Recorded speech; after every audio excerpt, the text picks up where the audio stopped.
पहला क्वेश्चन का आंसर देख लेते हैं। दोस्तों, आज का पहला सवाल हिंदी का दूसरा चैप्टर जिसका नाम है बीस के दांत, जिसके लेखक नलिन बिलोचन शर्मा जी हैं, इसी चैप्टर से संबंधित है। पहला सवाल कहता है, नलिन बिलोचन शर्मा पटना विश्वविद्यालय के हिंदी विभाग के अध्यक्ष कब बनाए गए थे? आप सभी को बता दें कि नलिन बिलोचन शर्मा को पटना विश्वविद्यालय के अध्यक्ष सन 1959 ईस्वी में बना दिया गया था। तो यहाँ पे क्वेश्चन नंबर 1 का सही जवाब ऑप्शन डी हो जाएगा। उसके बाद में अगला सवाल क्वेश्चन नंबर 2 को देख लीजिए। क्वेश्चन नंबर 2 कहता है, आलोचकों के अनुसार प्रयोगवाद का वास्तविक प्रारंभ किसके कविताओं से हुआ था? दोस्तों, यहाँ पे क्वेश्चन 2 का सही जवाब ऑप्शन ए हो जाएगा। आलोचकों के अनुसार प्रयोगवाद का वास्तविक जो शुरुआत है वह नलिन बिलोचन शर्मा के कविताओं से हुआ था। उसके बाद में अगला सवाल देता है कि नलिन बिलोचन शर्मा के कहानियों में किसके तत्व समग्रता से उभर कर आ गए हैं? मैट्रिक के एग्जाम पेपर में ये सवाल ऑलरेडी पूछा जा चुका है। दोस्तों, यहाँ पे क्वेश्चन 3 का सही जवाब ऑप्शन डी हो जाएगा। यानी नलिन बिलोचन शर्मा के कहानियों में या जो भी उनके द्वारा लिखित कहानी होती है उसमें मनोवैज्ञानिकता का तत्व जो है वो समग्रता से उभर कर आ गए हैं। उसके बाद में अगला सवाल है कि बीस के दांत कहानी किस वर्ग के अंतर विरोधियों को उजागर करती है?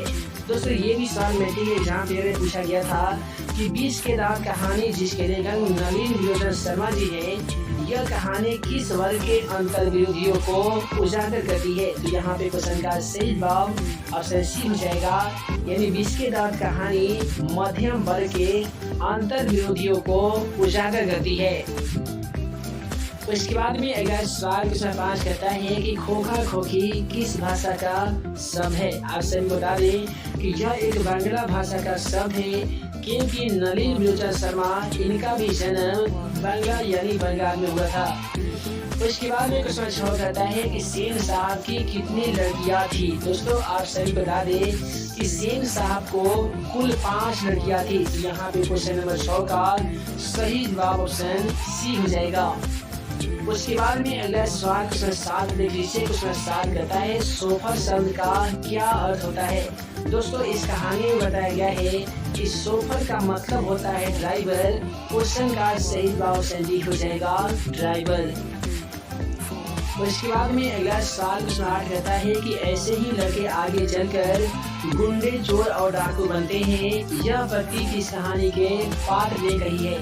दोस्तों, यदि आप बीस के दांत कहानी को पढ़ेंगे तो मालूम होगा कि यह लाइन सेन साहब के द्वारा गिरधर लाल के बेटे मदन को कहा जाता है कि ऐसे ही लड़के आगे चलकर गुंडे, चोर और डाकू बनते हैं। उसके बाद में अगला सवाल कहता है कि नलिन बिलोचन शर्मा की मृत्यु कब हो गई थी? पहला ऑप्शन 12 सितंबर 1961 ईस्वी में, 14 सितंबर 1961, 16 सितंबर 1961। ऑप्शन डी में दिया गया है 18 सितंबर 1961। यहाँ पे क्वेश्चन नंबर 9 का क्या सही जवाब होगा? आप जल्दी से वीडियो के नीचे चले जाइए और कमेंट बॉक्स में जाकर क्वेश्चन नंबर 9 का सही जवाब लिख सकते हैं। उसके बाद में अगला सवाल यहाँ पे क्वेश्चन 10 को देख लीजिए। क्वेश्चन 10 कहता है, मदन अक्सर किसके हाथों से पीटता था? यानी मदन जो था वो ज्यादातर किसके हाथों के द्वारा उसकी लगातार पिटाई कर दी जाती थी? दोस्तों, कहानी पढ़े होंगे तो आप सभी को मालूम होगा कि मदन के पिता का नाम इस कहानी में गिरधर लाल बताया गया है और गिरधर लाल अपने बेटे यानी मदन को लगातार पिटाई करता है। यानी इस कहानी में बहुत ही ज्यादा मार का सामना मदन को करना पड़ता है। तो कहता है क्वेश्चन में कि मदन अक्सर किसके हाथों से पीटता था? तो मदन जो था वो गिरधर लाल यानी अपने पिता के हाथों से पीटता था। अगला सवाल क्वेश्चन 11 कहता है, बीस के दांत शीर्षक कहानी के कहानीकार कौन है? याद रखिएगा, बीस के दांत शीर्षक कहानी के कहानीकार नलिन बिलोचन शर्मा जी हैं। उसके बाद ये कहता है कि गिरधर लाल कौन है? अभी हम इसका क्वेश्चन कैसे बता ही दिए थे कि गिरधर लाल जो है ये मदन का पिता है। क्वेश्चन का सही जवाब ऑप्शन डी हो जाएगा, मदन का पिता। तो इसके बाद में अगला सवाल कहता है, मेघदूत नामक पुस्तक का अनुवाद मैक्स मुलर ने किस भाषा में किया था? याद रखिएगा, मेघदूत पुस्तक नाम जो पुस्तक है इसका अनुवाद मैक्स मुलर ने जर्मन भाषा में किया था। यहाँ पे क्वेश्चन का सही जवाब ऑप्शन डी हो जाएगा, जर्मन भाषा। उसके बाद में कहता है कि मैक्स मुलर को वेदांतियों का वेदांती किसने कहा था। दोस्तों स्वामी विवेकानंद का कहना था कि मैक्स मुलर जो है ये वेदांतियों का वेदांती है। उसके बाद में कहता है कि संस्कृत भाषा और यूरोपियन भाषा का तुलनात्मक व्याख्यान किसने किया था। दोस्तों संस्कृत भाषा और यूरोपियन भाषा का तुलनात्मक जो व्याख्या है यह किसके द्वारा किया गया था, तो मैक्स मुलर के द्वारा किया गया था। उसके बाद में कहता है कि महारानी विक्टोरिया ने नायक की उपाधि प्रदान की थी। काफी ही ज्यादा इंपॉर्टेंट सवाल है, याद रखिएगा कि इंग्लैंड की महारानी विक्टोरिया जिसके माध्यम से भारत लगभग 200 वर्षों तक गुलाम रहा था, यही है वो महारानी विक्टोरिया जिसने नायक की उपाधि कवि मैक्स मुलर को दिया था। क्वेश्चन का सही जवाब ऑप्शन ए हो जाएगा मैक्स मुलर। इसके बाद में अगला सवाल कहता है कठ और केन उपनिषद का अनुवाद मैक्स मुलर ने किस भाषा में किया है। दोस्तों याद रखिएगा कठ और केन उपनिषद का जो हिंदी अनुवाद है वो मैक्स मुलर ने जर्मन भाषा में किया है। जर्मनी में रहने वाले तमाम नागरिकों की भाषा में किया है। उसके बाद में कहता है कि लिपजिग विश्वविद्यालय में मैक्स मुलर ने किस भाषा का अध्ययन किया था। दोस्तों याद रखिएगा लिपजिग विश्वविद्यालय में मैक्स मुलर ने संस्कृत भाषा का अध्ययन किया था, यानी संस्कृत की शिक्षा हासिल किया था। क्वेश्चन का सही जवाब सी हो जाएगा संस्कृत। उसके बाद में अगला सवाल 7 कहता है इग्निस किस भाषा का शब्द है। दोस्तों आप सभी को बता दें कि इग्निस जो है ये लैटिन भाषा का शब्द है। यहाँ पे 7 का सही जवाब ऑप्शन सी होगा सी। उसके बाद में कहता है कि जनरल कनिंघम का संबंध किससे है। दोस्तों आप सभी बता दें कि जनरल कनिंघम का जो संबंध है यह एक पुरातत्व के मनोवैज्ञानिक माने जाते हैं। अगर हम कह सकते हैं कि जनरल कनिंघम का संबंध किससे होगा, तो पुरातत्व से होगा। तो इसके बाद में कहता है कि 172 दारिश नामक सोने के सिक्के का घड़ा कहाँ मिला था। दोस्तों सभी को बता दें कि पठित पाठ के आधार पे बताया गया है कि 172 दारिश नामक सोने का सिक्का से भरा हुआ घड़ा यह वाराणसी यानी उत्तर प्रदेश में मिला था। तो यहाँ पे क्वेश्चन 9 का सही जवाब से सी हो जाएगा।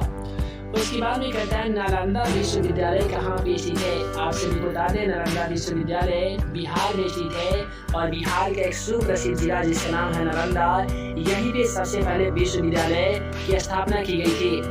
उसके बाद में कहता है कि भारत से हम क्या सीखे, कहानी के रचनाकार कौन है। दोस्तों सभी को बता दें कि भारत से हम क्या सीखे यह एक रचना कहानी है जिसके कहानीकार मैक्स मुलर जी हैं।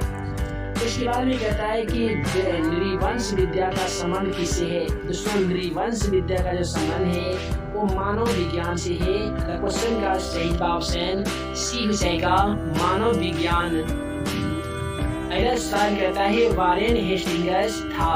दोस्तों वारेन हेस्टिंग्स जो था यह भारत का गवर्नर जनरल था। जब महारानी विक्टोरिया इंग्लैंड से अपना सबसे पहला जो गवर्नर बना के भेजा था भारत में शासन करने के लिए, तो ईस्ट इंडिया कंपनी का गवर्नर जनरल उस समय में वारेन हेस्टिंग्स था। उसके बाद में कहता है नाखून का इतिहास किस पुस्तक में मिलता है। आप सभी को बता दें कि नाखून के बढ़ते हैं इस चैप्टर से क्वेश्चन को लिया गया है। नाखून बढ़ते इसका इतिहास जो है वो कामसूत्र पुस्तक में मिलता है। उसके बाद में कहता है कि हजारी प्रसाद द्विवेदी ने डी लिट की उपाधि किस विश्वविद्यालय में प्राप्त किया था। आप सभी को बता दें कि आपके पाठ्य पुस्तक में रचित कहानी जिसका नाम है नाखून के बढ़ते हैं उसी के लेखक आचार्य हजारी प्रसाद द्विवेदी हैं। इन्होंने डी लिट की उपाधि किस विश्वविद्यालय में प्राप्त किया था, तो लखनऊ विधि विश्वविद्यालय में प्राप्त किया था। उसके बाद में कहता है कहानी में चंद्राकार त्रिकोण तंदुल वर्तुलाकार आकृतियों का संबंध मानव के किस अंग से है। यहाँ पे नख हो जाएगा और नख को बताया गया है यहाँ पे नाखून से हो जाएगा, क्योंकि मनुष्य का जो नाखून का आकार होता है चंद्राकार त्रिकोण तंदुल वर्तुलाकार आकृतियों में होता है, इसलिए क्वेश्चन का सही नख यानी नाखून हो जाएगा।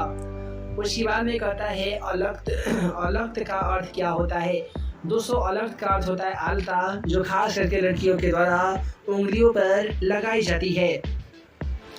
उसके बाद में आइए अगला सवाल क्वेश्चन नंबर 5 को हम लोग देख लेते हैं। दोस्तों क्वेश्चन 5 कहता है द्विवेदी जी को साहित्य अकेडमी पुरस्कार किस रचना पे मिला था? आप सभी बता दें कि आलोक पर्व पर यह एक आचार्य हजारी प्रसाद द्विवेदी के द्वारा एक रचित साहित्य है और इसी को साहित्य अकादमी पुरस्कार से सम्मानित किया गया था इसी आलोक पर्व की रचना पर।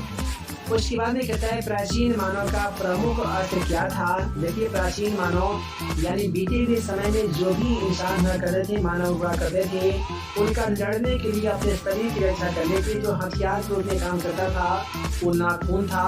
नेल यानी नाखून क्वेश्चन का सही ऑप्शन बी होगा। उसके बाद में कहता है कि आर्यों के पास क्या था? दोस्तों, आर्य समाज के संस्थापक स्वामी दयानंद सरस्वती को कहा जाता है। आप सभी बता दें कि आर्य के पास क्या था? तो आर्यों के पास लोहे का भी अस्त्र था, घोड़ा भी था और कच्ची पक्की मिट्टी के घर भी था। तो यहाँ पे क्वेश्चन का सही जवाब ऑप्शन डी हो जाएगा, इनमें से सभी। उसके बाद में कहता है सब पुराने अच्छे नहीं होते, सब नए खराब नहीं होते, ऐसा किसने कहा था? आप सभी बता दें कि महर्षि कालिदास का कहना था कि सब पुराने अच्छे नहीं होते, सब नए खराब नहीं होते। उसके बाद में कहता है कि नखधर मनुष्य आज भी किस पर भरोसा कर रहा है? दोस्तों, आप सभी बता दें कि नखधर मनुष्य आज भी एटम बम पर भरोसा कर रहा है। तो क्वेश्चन का सही जवाब ऑप्शन सी हो जाएगा, एटम बम पर। उसके बाद में कहता है कि मनुष्य की मनुष्यता यही है कि वह सबके सुख दुख को सहानुभूति के साथ देखता है। यह तथ्य किसका है? यह तथ्य गौतम बुद्ध का है। इन्हीं का जन्म नेपाल देश के लुम्बिनी नामक स्थान पे हुआ था। मैट्रिक एग्जाम में सवाल पूछे जा सकते हैं कि गौतम बुद्ध ने अपना ज्ञान की प्राप्ति कहाँ किया था? तो याद रखिएगा, गौतम बुद्ध का जो जन्म है वो नेपाल के लुम्बिनी नामक जगह पे हुआ था। उन्होंने सबसे पहले ज्ञान की प्राप्ति बिहार के एक सुप्रसिद्ध जिला जिसका नाम है गया, वहीं पे इन्होंने सबसे पहले ज्ञान की प्राप्ति किया था। ज्ञान प्राप्त करने के पश्चात उन्होंने सबसे पहला उपदेश उत्तर प्रदेश के एक सुप्रसिद्ध जिला जिसका नाम है सारनाथ, वहाँ पे सबसे पहले उन्होंने अपना उपदेश ये दिया था और उनकी मृत्यु जो है वो कुशीनगर में हो गई थी। तो ये दोस्तों, वीडियो लंबी ना हो जिस कारण मैं इस वीडियो को यहीं पे एड करता हूँ। आशा करते हैं इस वीडियो में जितने भी क्वेश्चन का सोल्यूशन बताया गया है वो सभी क्वेश्चन ज़्यादातर क्वेश्चन आपको याद हो गए होंगे। इस वीडियो में जितना भी क्वेश्चन था सभी के सभी क्वेश्चन आपके मैट्रिक एग्जाम देने के दृष्टिकोण से काफ़ी ही ज़्यादा इम्पोर्टेंट है।